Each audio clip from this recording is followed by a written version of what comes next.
Are you looking for inspiration to live well with your MS or chronic illness? Then this is the video for you. When I was diagnosed with multiple sclerosis, I was so scared. My thoughts spun immediately to the future. What's going to happen to me? Will I become disabled?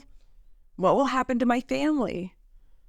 It seemed like all my plans and expectations of the future were completely wiped away. I had so many questions and so many fears. I craved information and I wanted answers. Many people cautioned me.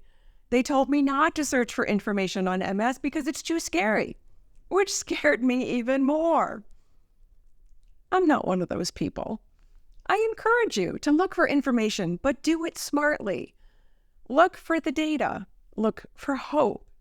Look for inspiration. So that's what today's video is all about, finding hope and inspiration. I will create a free handout with links to all the people and resources that I talk about today that I'll put in the description below and in the comments. I'll also put links to all the books that I mentioned in the description below if you'd like to check them out too. This is not a complete list, but it features some who have inspired me along the way and some of the things that I've learned from them. I'm going to start with doctors. The first is Dr. Saray Stancic. Dr. Stancic was diagnosed with MS in 1993, and by 2003, she was walking with a cane, experiencing terrible medication side effects and MS symptoms. Her quality of life was pretty poor. And then something small happened. An article came across her desk about the benefits of blueberries for people with MS. She started looking into diet and lifestyle changes to help her manage her MS symptoms. She dove into the research, and she started making small changes.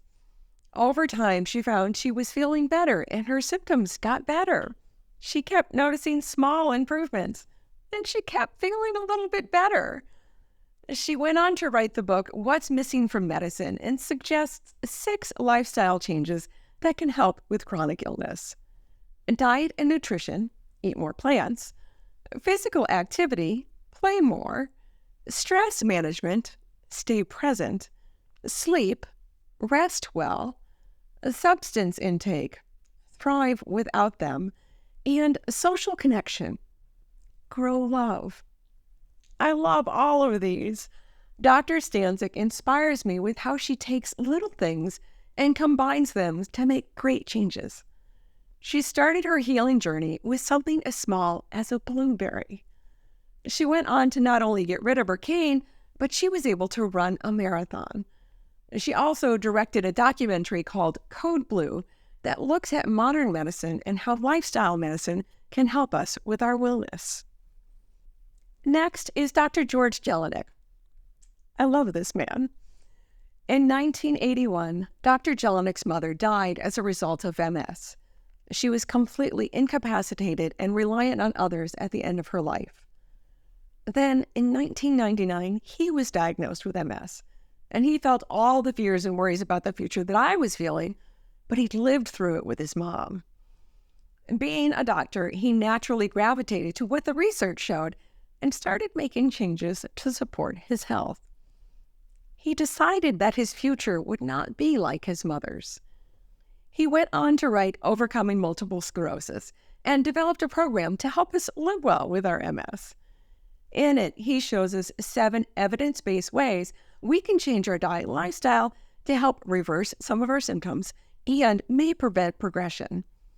The 7 steps are diet, a plant-based diet plus seafood and supplementing with omega-3s, sunlight and vitamin D, getting outside to get UVB exposure on our skin so our bodies create vitamin D, and supplementing as needed, exercise and physical activity for improving both physical and mental well-being, including helping with flexibility and strength. Medication is needed to help prevent progression and treat symptoms. Family health, implementing changes to help minimize the risk of developing MS in children and siblings, and change in your life for life, adopting changes that will be lifelong to support health and well-being. I'm inspired by Dr. Jelinek's advice to swap out our unhealthy lifestyle habits for healthy habits for a lifetime. He's now 25 years into his journey with MS and has not had any relapses. His program was one of the first ones I came across after being diagnosed. It's one of the first ones to give me hope. I absolutely loved that it was evidence-based because y'all know I'm a data geek. I ordered the book right away and dove in. Despite it being almost 400 pages, I think I read it in a matter of days. There's also another book that was recently published called The Overcoming Multiple Sclerosis Handbook, and it has chapters written by doctors and others living with MS. He's also involved in the research of the HOLISM study, one of the largest prospective observational studies on MS ever done. The people in this study inspire me too. There are literally thousands of people with MS taking part in the study, and there are over 15 research papers showing that these people overwhelmingly have better health outcomes, including less disability, fewer relapses, better quality of life, and less incidence of depression and fatigue.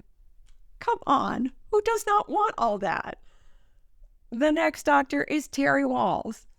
Dr. Wahls was diagnosed in 2000 with relapsing remitting MS, and by 2003, she transitioned to primary progressive MS.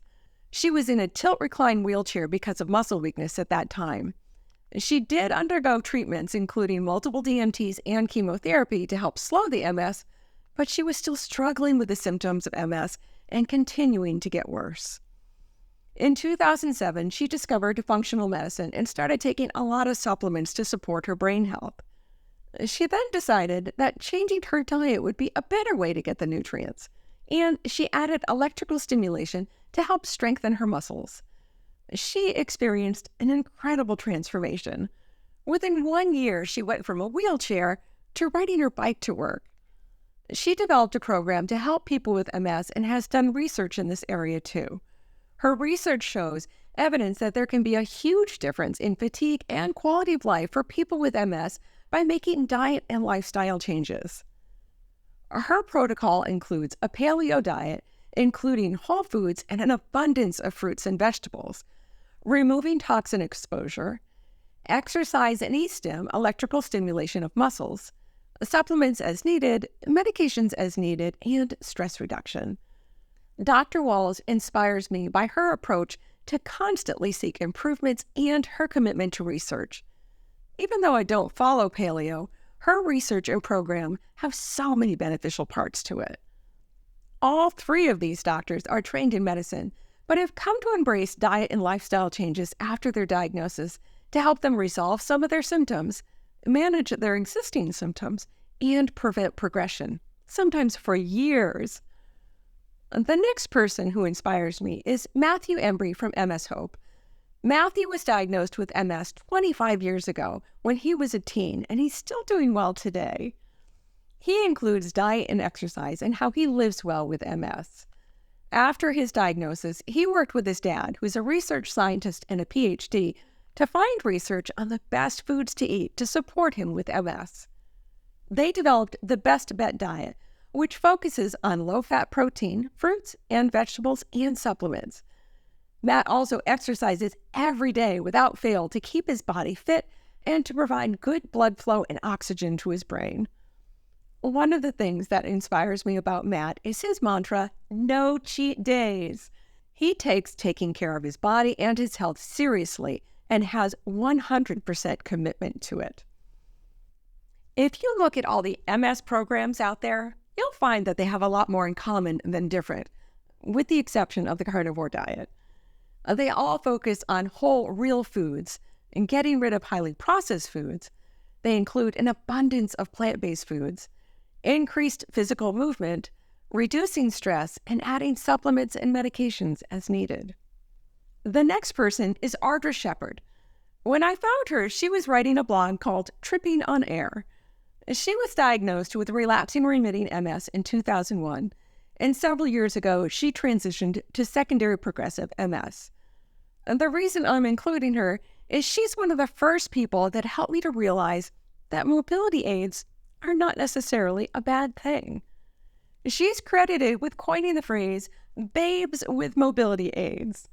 She uses a cane, a rollator, and a wheelchair when needed. She's also a fashionista and a world traveler. I love her adventurous spirit. She shares how challenging it can be to live with MS, but she doesn't let it stop her from having an amazing and beautiful life. Since I first found her, she's hosted a television show called Fashion Dis. It's a makeover show for people with disabilities. Unfortunately, it's only available in Canada, but I'll include a few links to clips of the show in the handout. She has a podcast that she started recently too. I absolutely love that she includes fashion and sass in her writings and podcast. We can still be fashionable and lead amazing lives with MS and disability. Next is Mitch Sturgeon. Mitch is an MSer in Maine who was diagnosed with an aggressive form of MS in 2001. By 2009, he was in a wheelchair and had to retire. He started writing after his retirement. He wrote a book called Enjoying the Ride, 2 Generations of Tragedy and Triumph, and also has a blog called Enjoying the Ride. Mitch is now profoundly disabled, but he and his wife Kim still enjoy life, and he's still doing great things.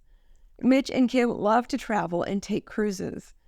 He was an engineer, and as his disabilities advanced, he looked for technology to help manage living with a disability and to do daily tasks. His advocacy work inspires me as well. He's on the board of 3i Housing of Maine, where they create independent, community-based living options for adults with disabilities through innovative, affordable housing and integrated support services. The organization helps people with disabilities live independently and with dignity in affordable housing. Some of the technology they implement into the housing is voice-controlled or smart device-controlled window shades, lights, audio and video equipment, and opening doors. The housing also features accessible access in all areas of the living space, including the bathrooms and the kitchens. He inspires me in multiple ways. First, he helped me to realize that even if I do become disabled, I can still live a very fun, full, and fulfilling life. He shows that we can still participate and still make a difference in the lives of others. He's also inspired me to become involved in becoming an advocate in my state. Every year, I participate in our MS State Action Day to help pass legislation to help people with MS.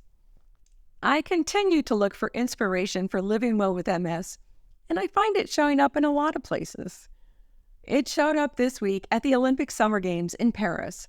Lina and Laviai Neilson of Great Britain are twin sisters and Olympic-level sprinters. They both have relapsing-remitting MS, and they're both at the Summer Games. They train hard, and they're doing well. Laviai won a bronze medal this week in the 4x400-meter relay race. They race even when their symptoms are flaring, knowing that they probably won't win, but they want to participate. They want to have the experience. They inspire me to keep working hard on my physical conditioning and on my attitude of showing up to events even though I may be having symptoms, so I don't miss out on the experience. There are so many people that inspire me. I could go on for days and days, but this video is getting long. Who inspires you? Where do you find inspiration to live well with your MS and find hope for the future? Let me know in the comments below. To get your free handout with links to the people and resources I mentioned, see the link in the description below and in the comments. Also, see links to the books in the description below if you'd like to check them out. To see more on living well with MS, check out these videos next. Please share this video, like, and subscribe. This is important because it helps to support the channel and helps it to reach more people. Thanks. Until next time, be well.